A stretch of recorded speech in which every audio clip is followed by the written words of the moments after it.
Assalamualaikum warahmatullahi wabarakatuh. Salam dan bahagia. Perkenalkan, nama saya Tiara Diyanisha Putri NIM 2020-008159 dari Universitas Sarjana Wiyata Taman Siswa Prodi Manajemen. Di sini saya akan menjelaskan materi tentang Supply Chain Management PT Charoen Pokpen Indonesia. Langsung saja ya kita bahas. Yang pertama, saya akan menjelaskan tentang profil perusahaannya terlebih dahulu.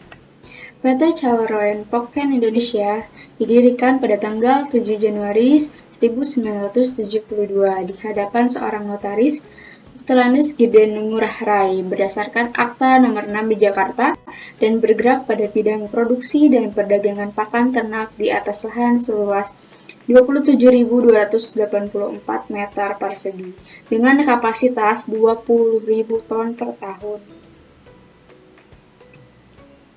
PT Charoen Pokpen di Indonesia adalah perusahaan yang berbasis di Indonesia yang utamanya bergerak dalam pembuatan pakan hewan, termasuk pakan unggas dan pakan babi. Beberapa merek utama pakan hewannya adalah Hypro, Hyprofit, Bintang, Bonafit, Royal Fit, Turbofit, dan TG. Perusahaan ini juga menghasilkan anak ayam usia sehari dan makanan olahan, utamanya daging ayam. Perusahaan ini memasarkan makanan olahannya di bawah beberapa merek, antara lain Golden Fiesta, Cham, dan OK. Perusahaan ini memiliki sejumlah fasilitas produksi di beberapa daerah di Indonesia, seperti Sidoarjo, Medan, Tangerang, dan Mojokerto. PT Charoen Pokpen Indonesia Tbk juga memiliki beberapa fasilitas pembibitan yang berada di beberapa daerah di Indonesia, seperti Riau, Bali, dan Sumatera Utara.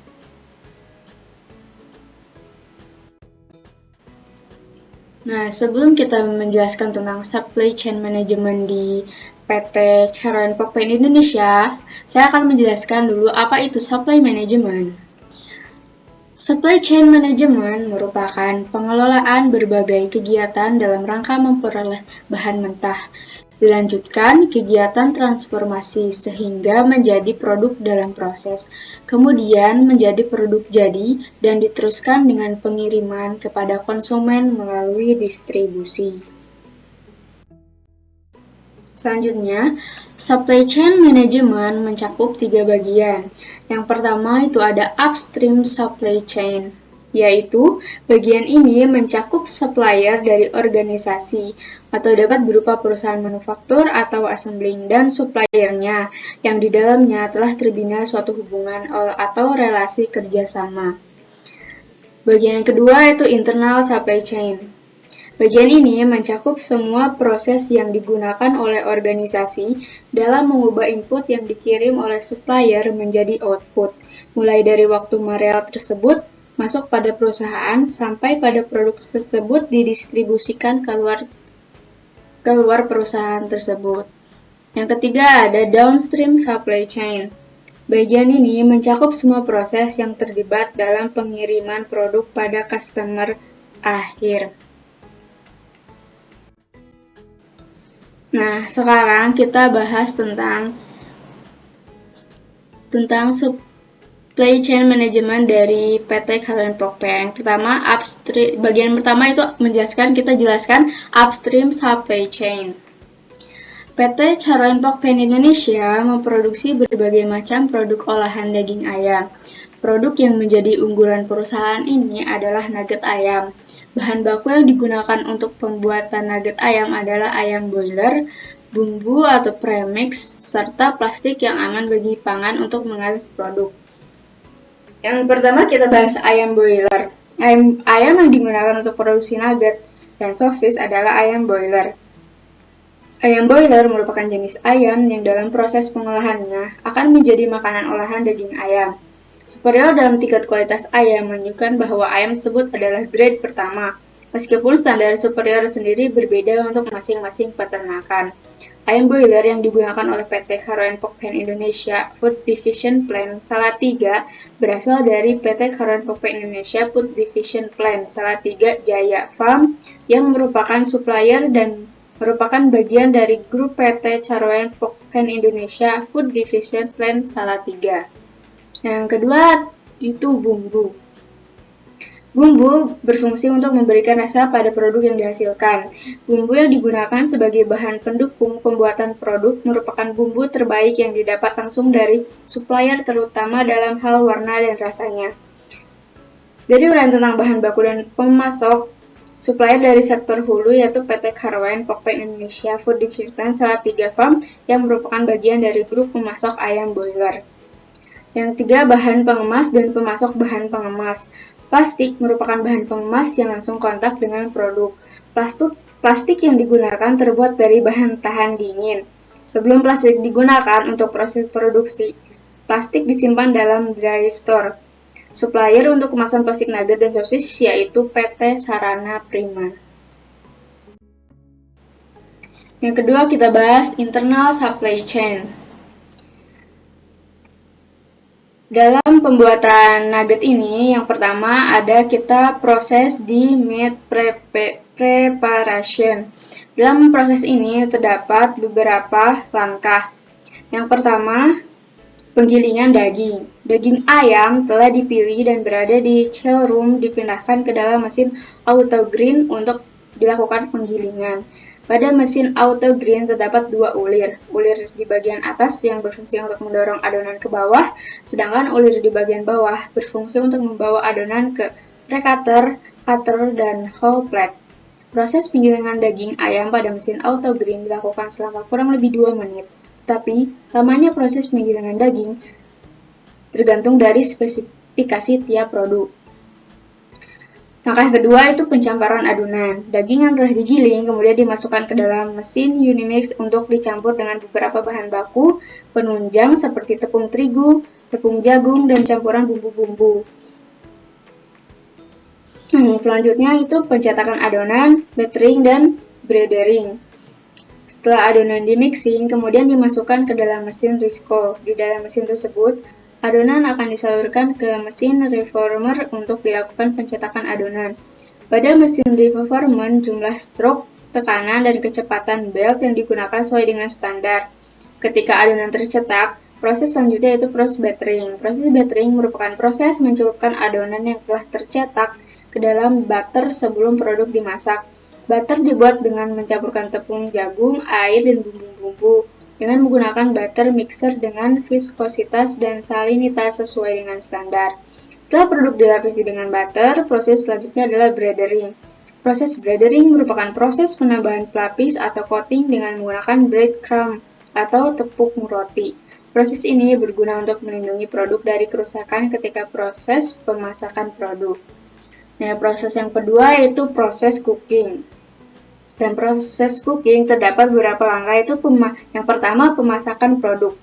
Pada proses pemasakan produk terdapat dua proses penggorengan, yaitu penggorengan 1 pada mesin fryer 1 dan penggorengan 2 pada mesin fryer 2. Pada fryer 1 digunakan untuk pemasakan setelah matang, sedangkan fryer 2 digunakan untuk proses pematangan lebih lanjut.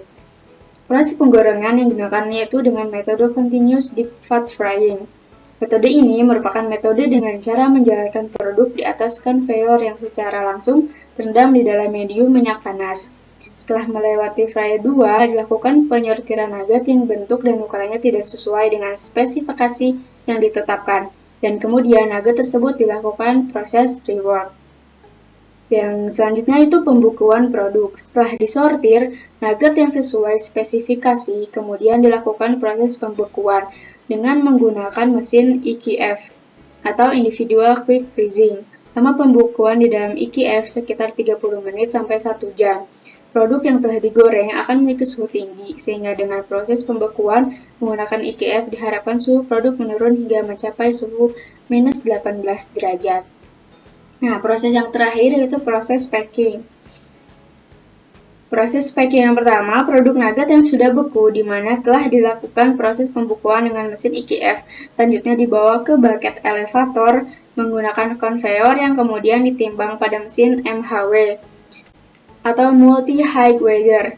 Di mesin ini, produk juga langsung di-seal, di mana produk dijatuhkan ke dalam plastik yang sudah dibentuk di bag former dan bag sealer. Pada proses pembentukan kemasan plastik, terdapat sensor yang bekerja secara otomatis membaca eye mark, sehingga kemasan plastik tersebut terpotong dengan tepat.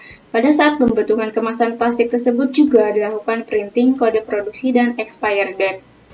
Selanjutnya, proses kartoning. Setelah pengecekan berat produk menggunakan check Weiger bag, proses selanjutnya adalah proses kartoning. Proses kartoning dilakukan secara manual, dan setelah itu dilakukan proses pengecekan berat dalam box menggunakan mesin check Weiger box. Apabila berat box tidak sesuai dengan standar yang ditentukan, maka box tersebut akan dipisahkan oleh rejektor. Box yang berada dalam jalur akan masuk ke dalam ruangan pelleting dan disimpan dalam cold storage, lalu dilakukan proses loading. Yang terakhir itu downstream supply chain. Downstream supply chain meliputi semua aktivitas yang melibatkan pengiriman produk kepada pelanggan akhir. Dalam pengembangan bisnisnya, PT Caroline Pokpen Indonesia Food Salatiga telah mendistribusikan produknya ke seluruh penjuru Nusantara. Di bawah kantor penjualan. Selanjutnya, jalur distribusi memiliki 3 tingkat. Yang pertama, agen atau subdistributor wholesaler yang berada di lingkungan PT Caroline Pokpen Indonesia, yang disebut dister. Yang kedua itu sub-wholesaler yang sering juga disebut sub-agen. Yang ketiga, retailer atau mitra. Untuk tingkat dister dikenal dister aktif atau DA dan dister pasif atau DP. DA tidak hanya menunggu pembeli datang ke tempatnya, tapi juga mendistribusikan produk hingga tingkat pengecer. Sedangkan DP hanya menunggu pembeli datang ke tempatnya. Di Indonesia, jumlah dister terbanyak berada di Jakarta. Adapun untuk level pengecer, PT Caroline Pokpen Indonesia Food mensegmentasikan ke dalam 3 segmen, yaitu departemen store yang meliputi Hypermart, Super Indo, Carrefour, Giant, dan sebagainya.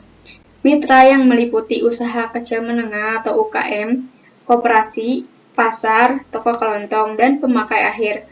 Melalui jalur-jalur distribusi itulah produk PT Caroline Pokpen Indonesia Food dipasarkan hingga pemakai akhir. Sepintas pola seperti ini terkesan sangat sederhana dan mudah ditiru, tetapi nyatanya kompetitor sangat sulit menerapkan pola seperti itu.